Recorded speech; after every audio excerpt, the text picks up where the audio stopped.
One of Hollywood's greatest leading men, not just my words, a lot of people's words, joining us this hour, just in case you don't know him, and I highly doubt that. Here's Bryan Cranston at work in the summer blockbuster Godzilla.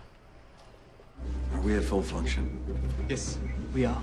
But perhaps we should be drawing down to be safe.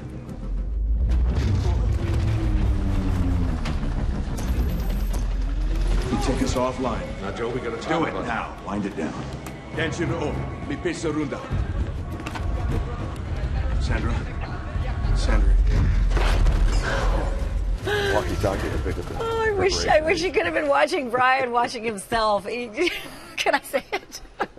He said, well, I look like the guy in the hemorrhoid commercial. It's true. It's remarkable, the similarities between the two of you. So I didn't expect to hear about Godzilla.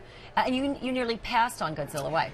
Well, I just, you know, coming off of Breaking Bad, we had another year and a half to go, and I knew it was coming to an end, and I thought, oh, I have to do something that's of the same quality in writing that Breaking Bad is, and I held it to a very high standard. And then I realized, well, that's unfair. And I loved Godzilla. That was my favorite monster as a kid growing up. And one of my agents said, you know, you really should read this script because it's very different from what you think. And so I did read it, and my character is a very strong father-son relationship and in the narrative. And I thought, no, this is exactly what I should do because it won't be compared to Breaking Bad. It's a completely different genre. It's a lot of fun. I think they use the 3D quality very soundly because it's not overdone. It's a good, fun movie. Isn't this kind of your secret sauce? I mean, the idea here is not to do what works necessarily. It's to do something completely different every time you finish a project. I mean, you went from Hal to Walter White. They could not be more diametrically opposed, to LBJ. And then, you know, in the Godzilla movie, is this sort of your mission? Well, I like it. I think you're a victim of your success, perhaps. And once you do something that gets some notoriety, they offer you roles that are similar to that, and you become derivative of yourself. And I just didn't want to do that, so I keep wanting to change things up and go to Broadway and do this great play. And next, you know, I'm doing a small movie about the Hollywood blacklist. Trumbo. Dalton Trumbo, yeah.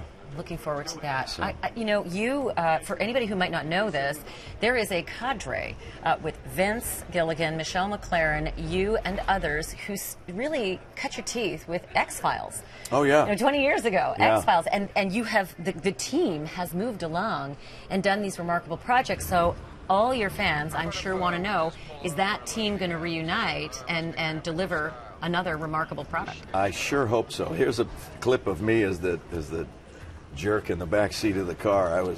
I just happened to have the right hair. You look at the big mutton chops and that big nasty mustache and you go, he's a jerk. Let's hire him. And so that's the character that I play. And thank God for Vince Gilligan, because he wrote and produced that episode. And if it weren't for that opportunity to do that one episode on X-Files, I would not be sitting here. I wouldn't have had the chance to do Breaking Bad. So I hope you reunite too. Can I just say one thing? When I saw and spoiler alert for all of you who are going to watch, you know, Breaking Bad on Netflix, shut your ears right now.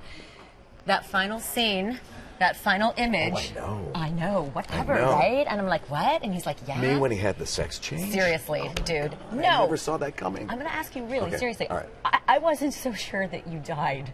I really wasn't. Your eyes were open, and I thought, what if the police just take him into custody, he gets better, breaks out, and just goes nuts? Yeah, you never saw a bag zip up or anything, None or of anybody that. saying, you know. No. Is he dead? I don't know. No movie? No nothing? No Walter White ever again? You know, I never say never. Oh, dear God, please come back. I love Walter White. You can come back here anytime, read the news, too. If you need to do some other incarnation of this fabulous work you do.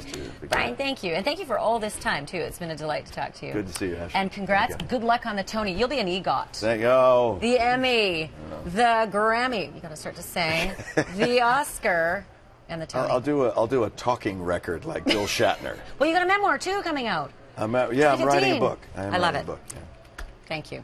Great to see you. Good to see you. Bryan Cranston.